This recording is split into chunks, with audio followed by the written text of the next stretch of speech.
I have said from the very beginning that American businessman and WEF board member Mark Carney's desire to start a trade war with the United States was very bad for Canada and that we could never hope to win it. Information came to me today that made me realize that it was much worse than I thought it was. Welcome to the Canadian Shield. My name's Sterling.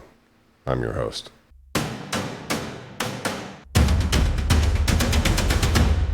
I have made no secret of the fact that I do not believe Donald Trump is making this as a trade war against Canada.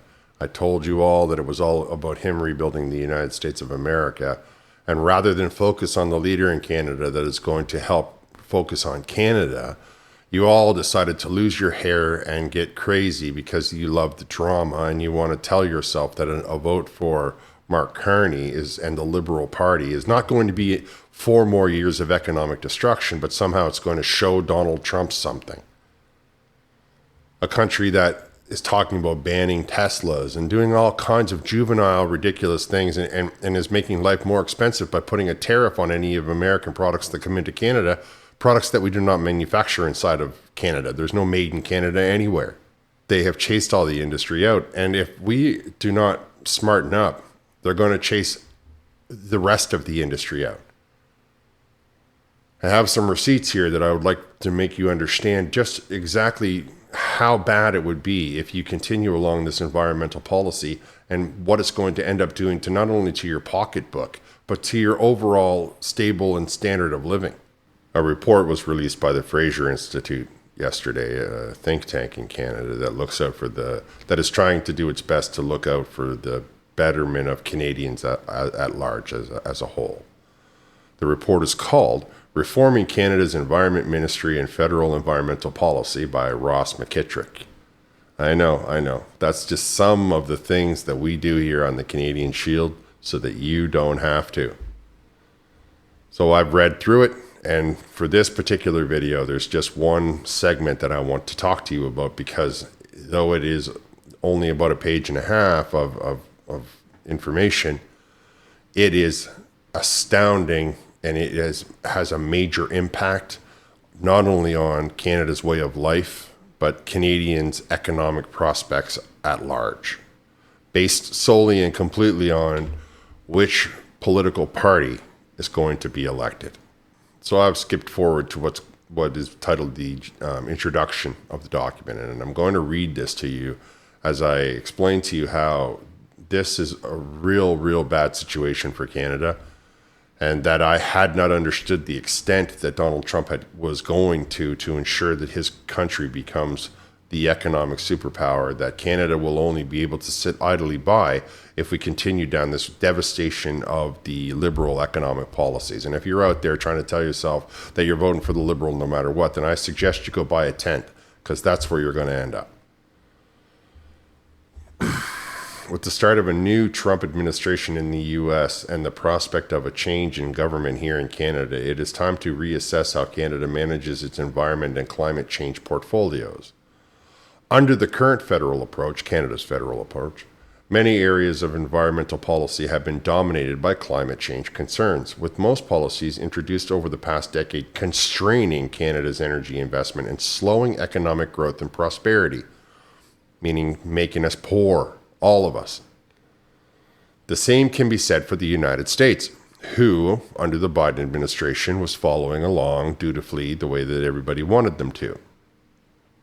However, on the first day of his administration, President Trump issued a series of executive orders fundamentally changing this course of economic restraint and small economic growth and prosperity. The Trump administration's executive orders, among other things, did the following. Now, I'm about to read to you a few things that I didn't realize he had done with his executive orders. I would point out to you that nowhere in this is the word Canada going to come up when Donald Trump is talking or when he's issuing these executive orders.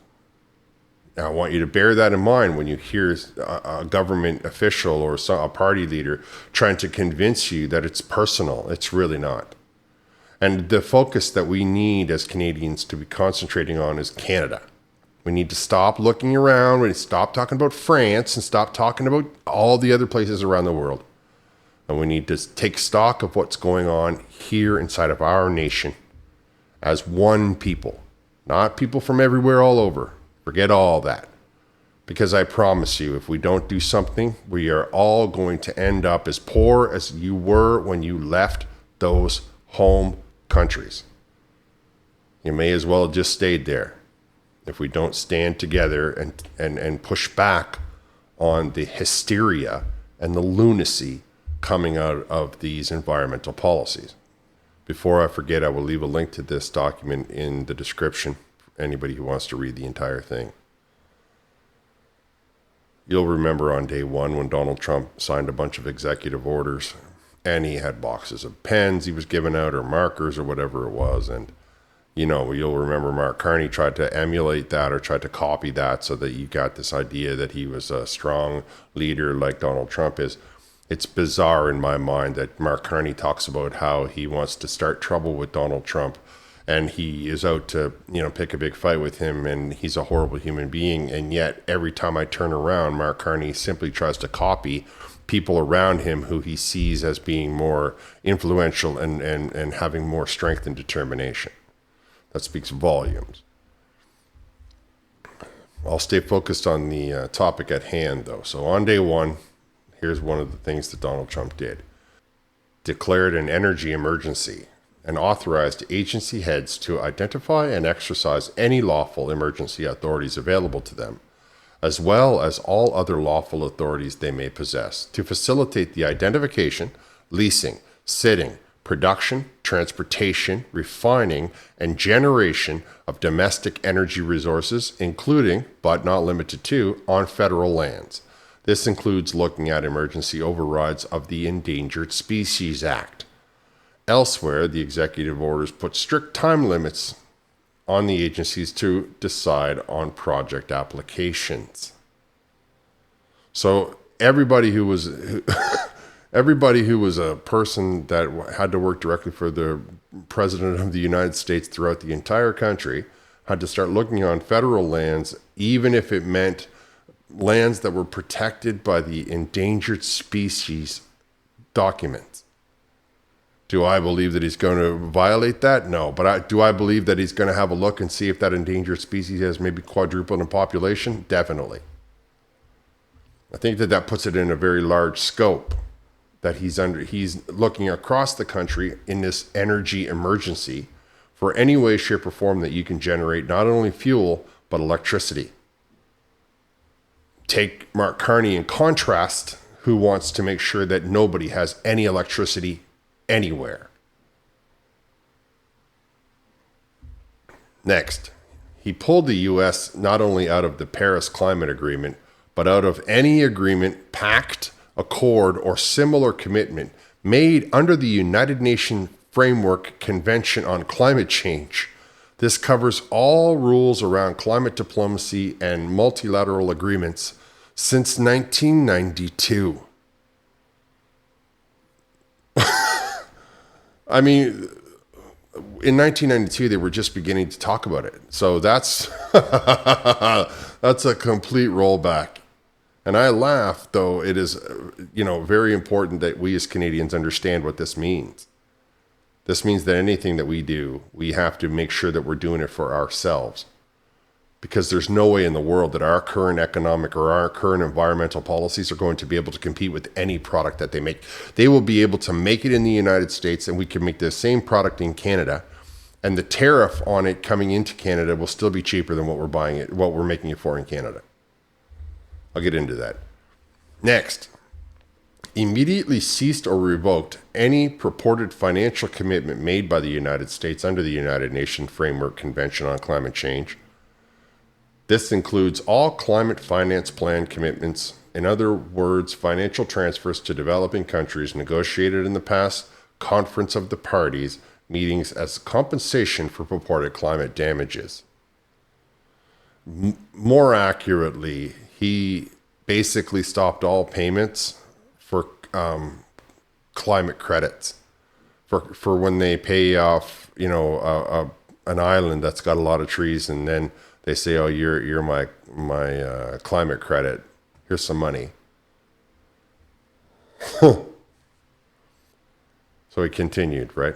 Directed that all energy heads and personnel shall henceforth prioritize economic efficiency, the promotion of American prosperity, consumer choice, and fiscal restraint in all foreign engagements that concern energy policy.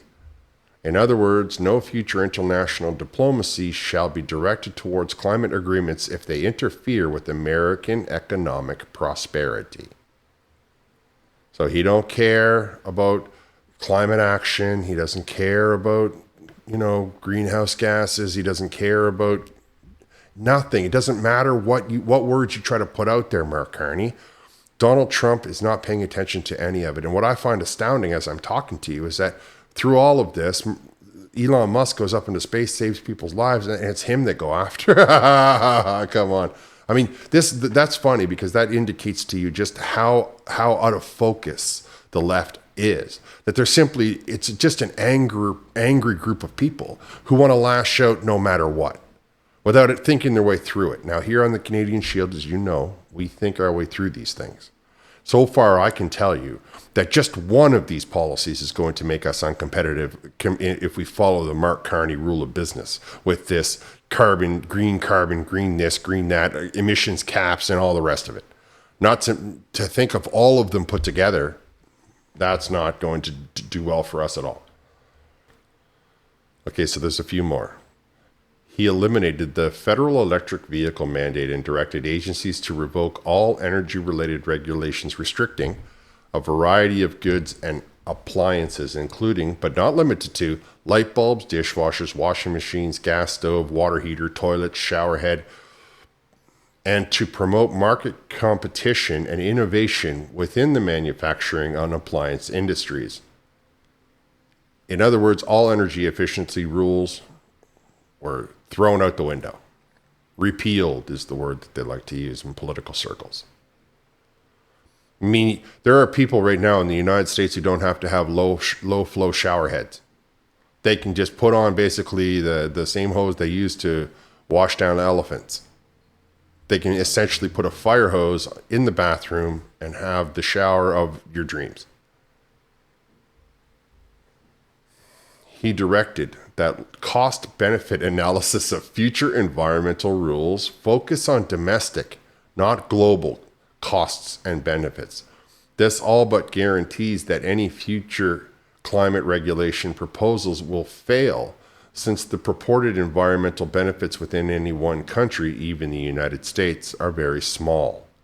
So it's no more about how the ice caps are melting or the rivers are going to all swallow up all this, oceanfront property. You're not going to be able to talk about any of that. The United States is not going to be focusing on it when they talk about the cost.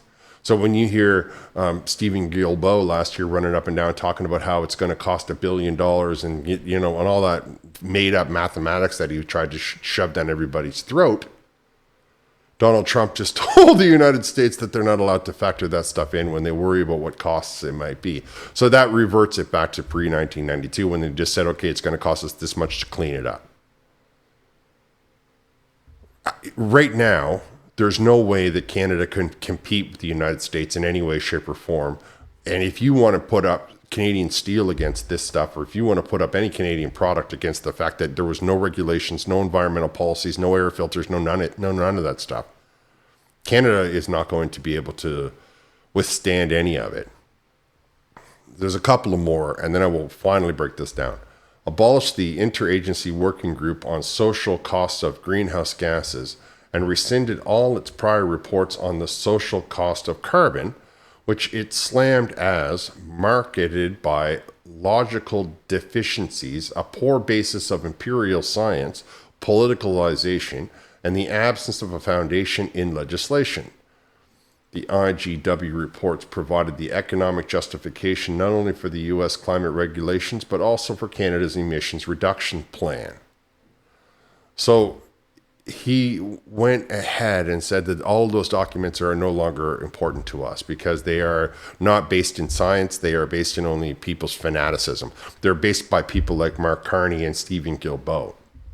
They don't care about the truth. They only care about what they want you to do, and they will lie and manipulate and change the numbers and bribe the right hand to type it out properly. And they just said, we're not worrying about that piece of paper anymore or that documentation. Throw it in the garbage. Get back to the other things that I have just told you. And lastly, and this is, just a few of the things, ordered an immediate reassessment of endangerment finding of 2009, a technical document prepared by the Environmental Protection Agency under President Obama that established the legal basis for the federal regulation of carbon dioxide emissions. A successful repeal of this document would eliminate the EPA's Greenhouse Gas Regulatory Authority. Many of you might be asking yourselves, what does all of this mean when it's put together? Though I broke it down for you, it's only one element. It's the first step. That's why he did it right away. The first thing he did was remove all of the environmental barriers to any manufacturing inside of the United States. He destroyed the electric car industry. He said that there is no way in the world that we're going to follow any of the restrictions, any of the greenhouse gases, any of the science, or the made-up science, the faux science that the far-left lunatics are trying to shove down our throats. We're going to get down to business and not only drill, baby, drill, but, make, baby, make. Then, step 2 was to impose tariffs on everybody else. So now you can come into the United States and you don't have to worry about any of the regulations that you would have to in, say, Canada. Where in Canada they're making things so it's so difficult to make anything. You can't pull a leaf off of a tree. You can't cut the lawn. You can't even build a house. Do you know that Mark Carney's plans for building a house will increase the cost of every single house by $55,000? $55,000 per house, so that they can meet some ridiculous environmental concept. Like houses in Canada haven't already been airtight for 100 years. 55 grand. I'll do a different video on that. I want to draw your attention back to how Donald Trump's policies have nothing to do with Canada, and any government official, any politician who's trying to tell you that otherwise is misleading you. And why are they misleading you? They're misleading you because they're not interested in you knowing the truth. They're only interested in getting your vote from you. And the second that you give them their vote, they will no longer care what you think, what you say, or what you do. And they will go back to the way that they were in 2022 when they didn't care what anybody had to say. They just got the NDP to back them up, and they kept ramming through all of this horrible legislation that now is costing us a way of life and is costing us any kind of freedom and any kind of prosperity that we might have been hoping for. Donald Trump just said, if you cut out the environmental aspects, we can now invite all of the business back to the United States. And in fact, I'm going to offer them all 15% federal tax, which is probably one of the lowest on the face of the earth.